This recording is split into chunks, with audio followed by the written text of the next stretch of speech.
Welcome back, everybody, to your daily update on the status of the Malazan Empire. And it's Monday, so it's time for the Malazan read through. And we are back with Memories of Ice. I finished book 3, Kapustan, and I will start reading the fourth one, which is called Memories of Ice, later today. But before we get into that, let's look at the knitting project because it grew precociously. Yeah, it's getting larger and larger is what I'm trying to say here. And I feel like we've reached the point where for me it's kind of getting difficult to show you how much it grew. I'll just, stylishly throw this over my shoulders so you can see. I mean, it's supposed to become a cape at some point, so you can see how low down it already goes. So I feel we're not yet in like full on cape state here, but we're definitely getting there. But we're also at the point where it's kind of difficult to actually, recognize that, is what I'm trying to say here. Like, from now on, when I add like another 10 centimeters, it won't show as, like, easily as it did at the beginning. So, yeah, that's that.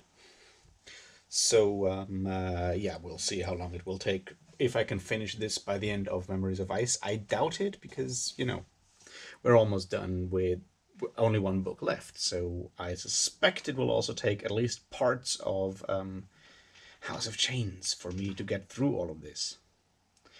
So, all right. What else? Yeah, I've almost reached 150 subscribers. I'm immensely happy and proud for that. Like, holy shit. Thank you for that. But now, let's get into the actual discussion of Memories of Ice, Book 3, the rest of it. Cheers.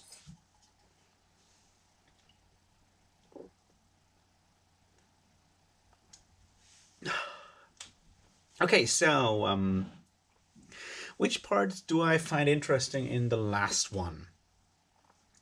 Like in the last chapters of this book. There's a bunch of things coming out here. Like the least important one first.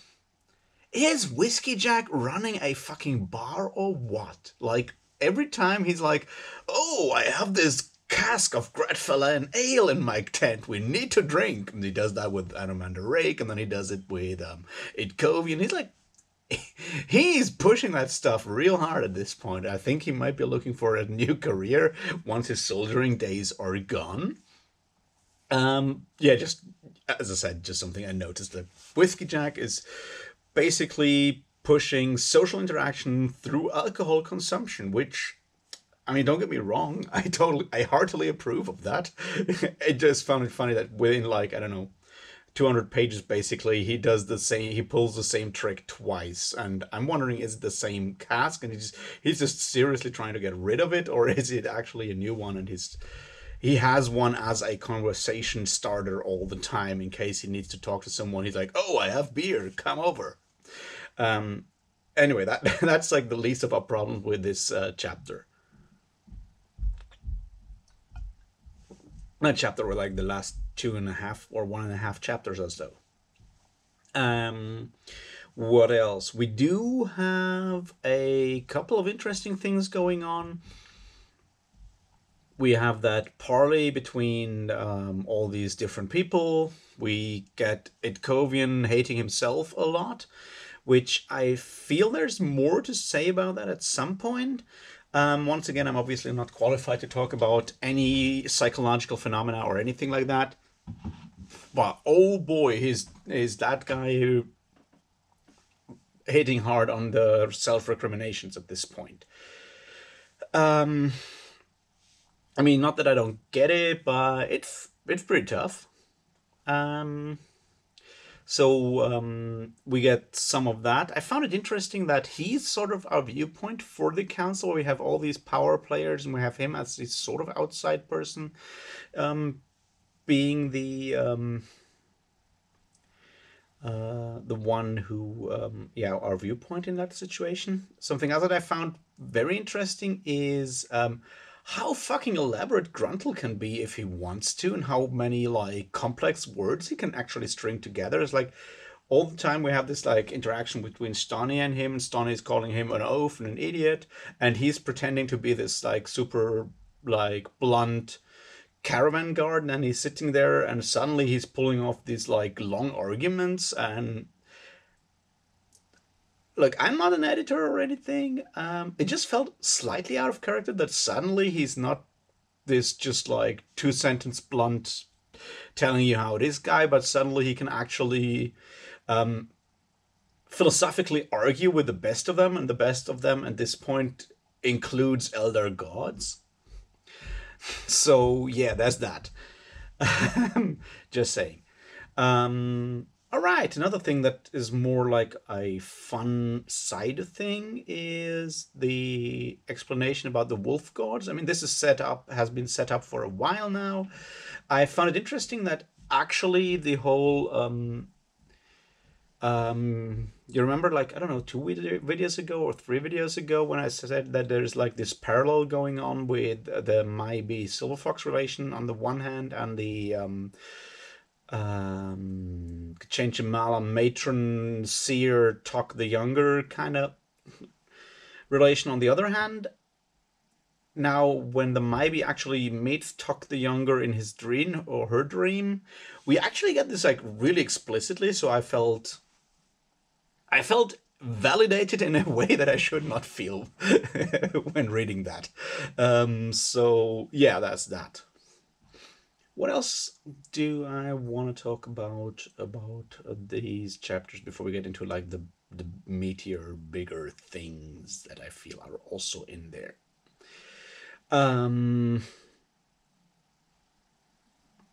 Yeah, right. The like some of my favorites in here. Some of my favorites in general when it comes to at least this part of the Malazan Book of the Fallen. It's definitely the interactions between Picker and Blend. That's actually really cool. That's well done.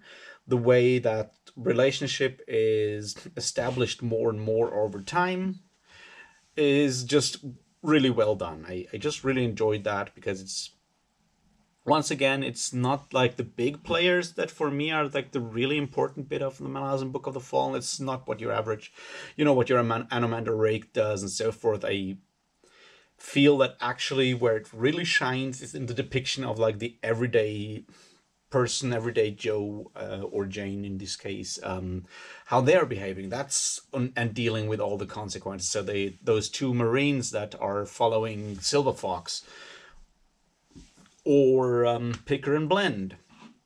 It's those interactions that I find are like the best. Also, obviously, these like this comment, like those two, Picker and Blend, like discussing and commenting on like all these bigger events, is something that we obviously see in a lot of like classic literature, or even more like in classic drama and in theater plays, where you have these situations where some, I don't know if it's the comedy gravediggers, or the remember that bit that you used to have in some older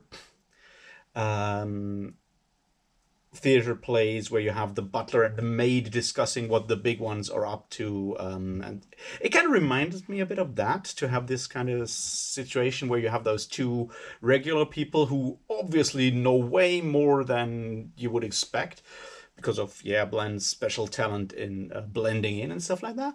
But just the way that we see that, like how the grand machinations of like those big players are just filtered through that average soldier's mindset in a way. That one I felt is just generally done really well, especially since we're also shown sometimes how they are wrong, like in that situation with Captain Perrin, when Mallet steps in before Ansi and Picker get really mad, and Ansi threatens to kill Perrin at that point. So we see Picker being wrong and then realizing that she's wrong and actually changing her mind and stuff like that.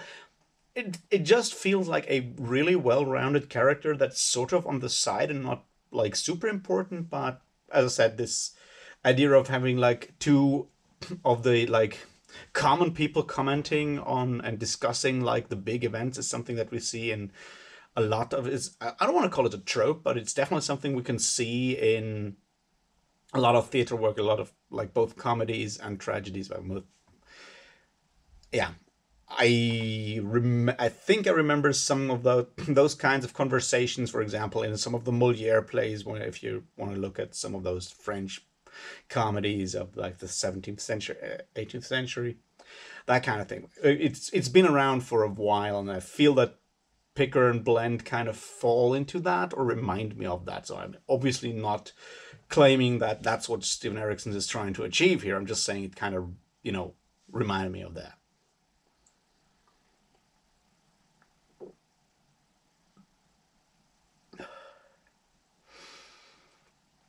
All right. Now, the next thing, the setup of that whole wolf situation with the wolf gods is also done really nicely. Yeah, I mean, we had like first implications of that already, as I said in the prologue of the book, with Karul touching the one wolf, and then that beginning of, is it chapter one, the beginning of chapter one, or like whenever we start with the part with Tuck the Younger and the wolf trying something there, all of that.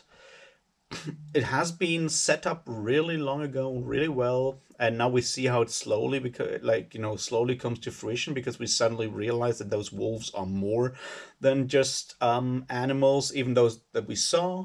And it kind of echoes really well, because apparently they were just wolves in a way, and then ascended and became wolf gods. And what I like about that is that it makes, they're like shown to be even older, they're said to be even older than our elder gods, because it's sort of like the first, like they're sort of the first example of how beings can ascend just through being there and being worshipped and so forth. And that's something I as someone who's interested in how religion and stuff like that works, I just love the fact of them basically being just ascending by being together with, in this case, the Talan Imas, or in this case, even more the Imas. So we see that, and it also is like interesting to see that, because it means that those gods, wolf gods, and it's claimed like that by what's her name, the girl, the captain of the new destriant of the Grey Swords, Captain Norrell, I think that's her name. Anyway, and she's like, they are beasts. They're not. We cannot rationalize with them. You cannot reason with them. They are beast spirits, bestial spirits, animal spirits that have ascended, and are apparently, or are trying to return again. And we see that with I mean, we kind of know at this point how it works. Like, right, we actually know, because Talk kind of thinks aloud about it when he's on that parapet and looks down on the city of Coral. And yeah, I and he's is clear the fact that he is in that situation, that one wolf god is kind of possessing him, and the other one is possessing Baljag. So yeah, you have that. Another thing, Tok and Anastar have both only one eye at this point. Keep that in mind, and keep another thing in mind, that, oh, I already told you that, right? The the plague of the one-eyed there, like you have the one-eyed wolf, you have now the one-eyed Anastar, you have the Tok, you have the one-eyed Tok. There's a plague of losing eyes going on here. But keep in mind that earlier on in this book, when Itkovian meets Anastar for the first time, and tells him, and offers to embrace him, and says that he's empty without his despair and anger inside. So that's an interesting thing to keep in mind for maybe later on.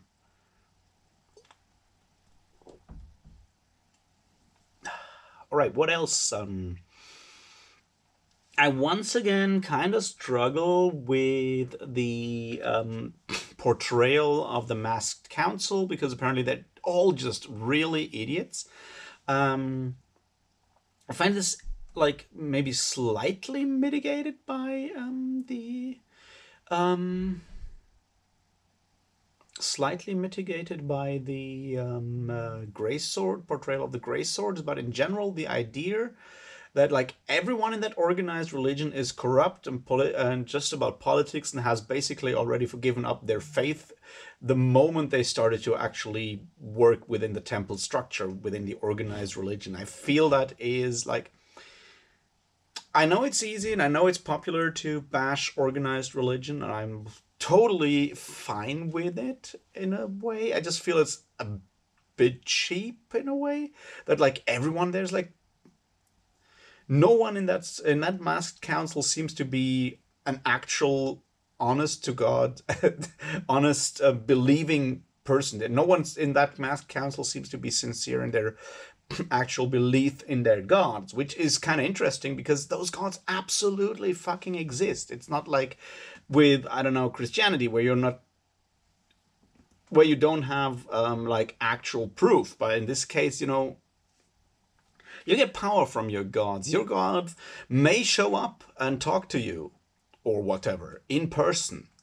It, how can you actually run that temple and not actually believe in that god in a way? That's, or how can that be the case for like everyone in that council? Now that you have like some people in there, you know. Anyway, I'm not gonna go too deeply into the fact that the idea of the Grey Swords taking on the Teniscauri and recruiting from them, like, on the one hand, I think it's a good move. On the other hand, I feel that the argument, yeah, they have nothing left, they have no past left, so we can induct them into our religious cult, comes across as slightly cynical from the authorial perspective. I mean, as I said, all reasonable. I'm not going to criticize anyone for anything here. I just feel that it comes across as rather a cynical move, or like a rather cynical lookout on religion and religious fanaticism. I'm not saying it's not true, and there's certainly something to be said on that level about how more radical religious movements, what kind of people they attract. But for someone to sort of plan this in advance and still be maybe the good guys, because I don't know, so far the Grey Swords seem to be the good guys, kind of, you know, is a bit, I don't know, I don't want to say problematic, but it leaves a bit of an aftertaste with me, is what I'm trying to say here. So, yeah, we have that bit. Another thing we need to talk about quickly is definitely your that scene with Anamander Rake stopping the Teniscauri and Whiskey Jack going down and killing the women of the Dead Seed because he doesn't want a Rake to do that and actually enslave their souls within his sword. Which once again kind of makes sense. On the other hand, how to say that? Like, that idea later on in the discussion with Corlat, I think it is in the discussion with Corlat when it's about that he has basically assumed power and, if not on paper, then at least in person, kind of in actual fact, deposed Dujak again. And I kind of get the whole thing in a way. I'm not sure if that's your average behavior from Whiskey Jack. There's any kind of reason how that kind of person ever could have had a higher rank than Dujak in an actually organized army. But the mystery of why Whiskey Jack seems to be that ultimate badass is something for one of those videos that are not, how to say, not just for the read through, but I do have issues with the depiction of Whiskey Jack in general. Just saying. I just similar to the issues that I also have with the depiction of Anamander Rake, and to a lesser degree with the depiction of Coltane.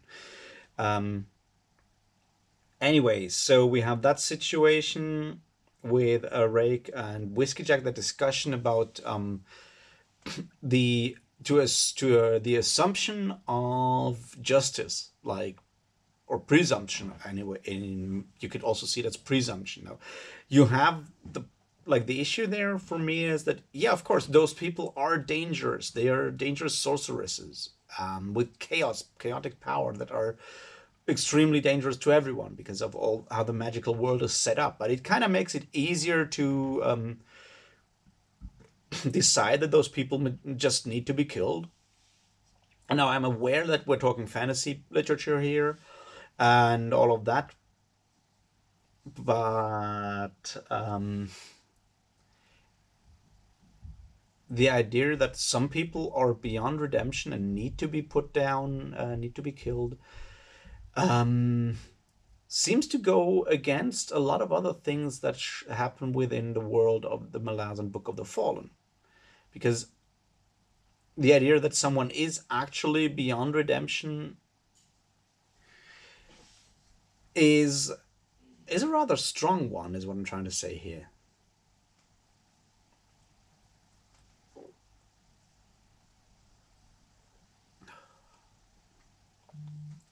Yeah, and I do have mixed feelings on how that is worked out. Although the way that Whiskey Jack is afterwards thinking about it is like that this was actually murder and not war, is something that needs to be, that, like, I acknowledge is done relatively well.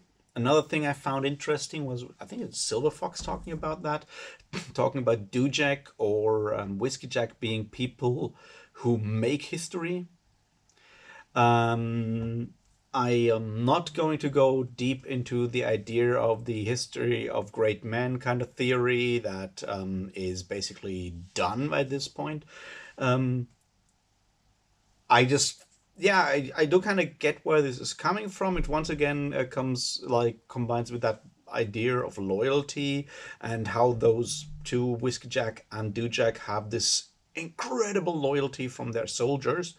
And our big problem there is that we never know why that is the case, because all of that has happened before the Malazan Book of the Fallen starts. All that respect was earned before Garden of the Moon, basically.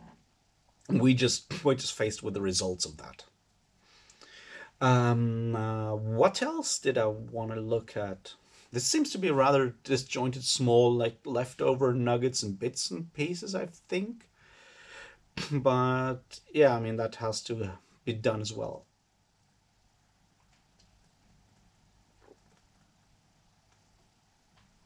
All right, the Silver Fox situation, the Silver Fox second gathering scene, and her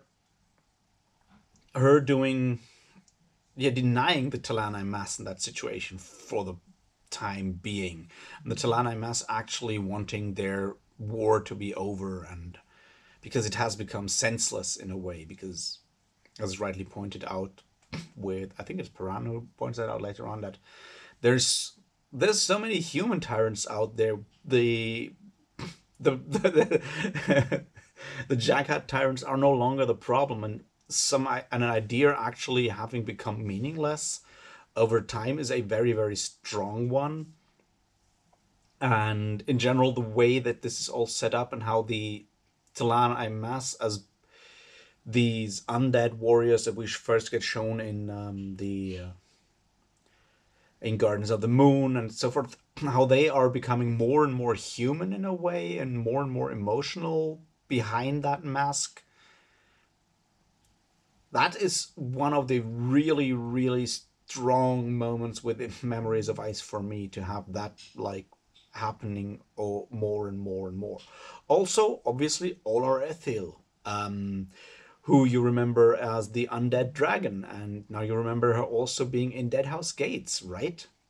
Like, as an undead dragon in several situations. That's all her, and she just put that in mind, like, keep that in mind, or put a note in, because that will probably be relevant later on again.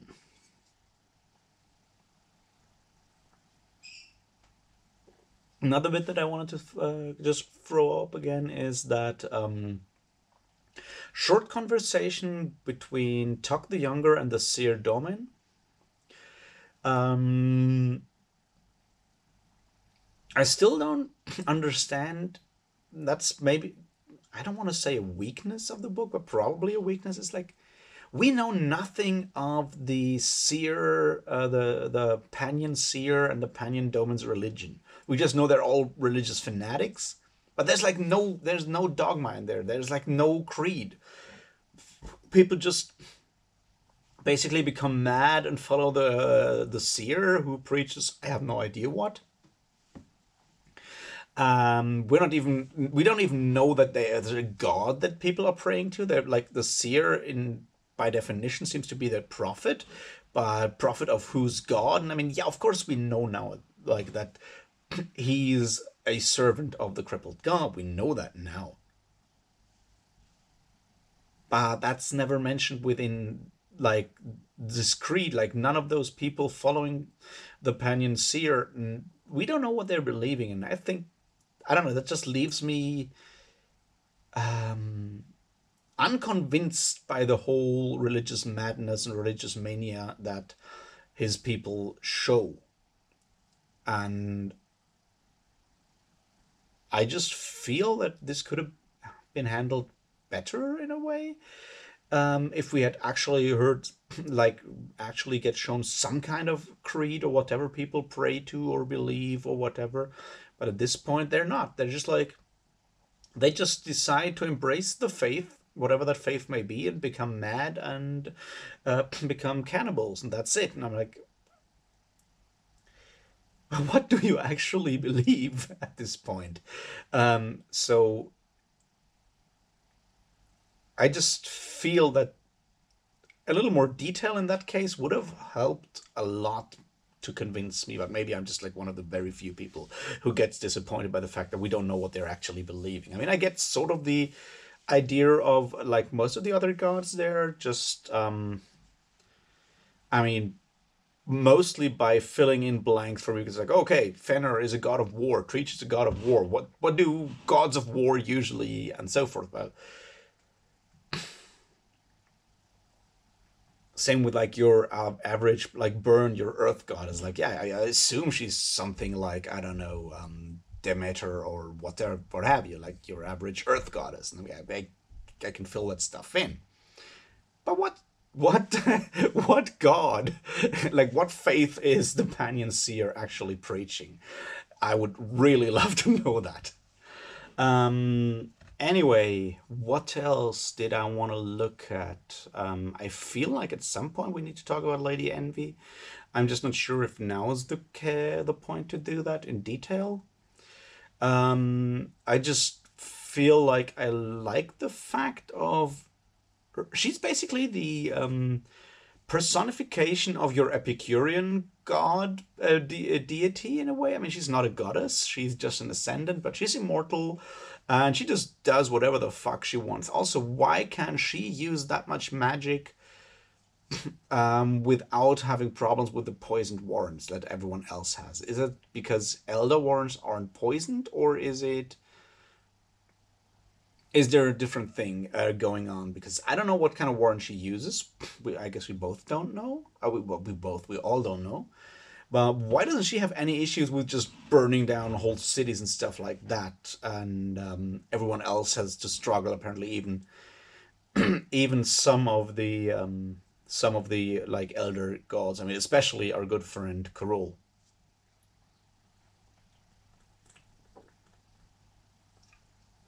Karol is Kral, whatever you want to call him, is in fact actually a really interesting character because we learn from of him in Gardens of the Moon. Obviously, we know he's an elder god. He used to be like propitiated with blood sacrifice, which I assume could or was probably also human sacrifice. He's that hoary old bastard of a crazily old elder god, and thus by definition kind of crude in his ways of working like other elder gods. We have not met other elder gods yet. I mean, basically Nightchill, sister of Cold Night, yes, but apart from that we haven't met elder gods. But it just seems for whatever reason that Kral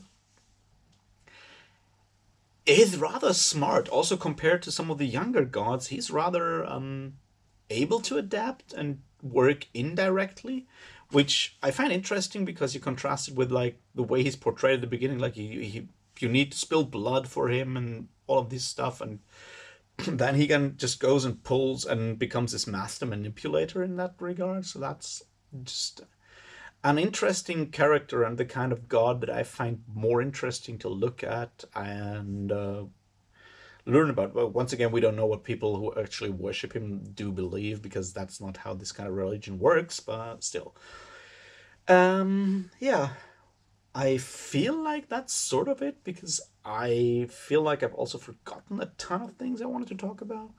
I'll try to, circle back once I do my next video tomorrow.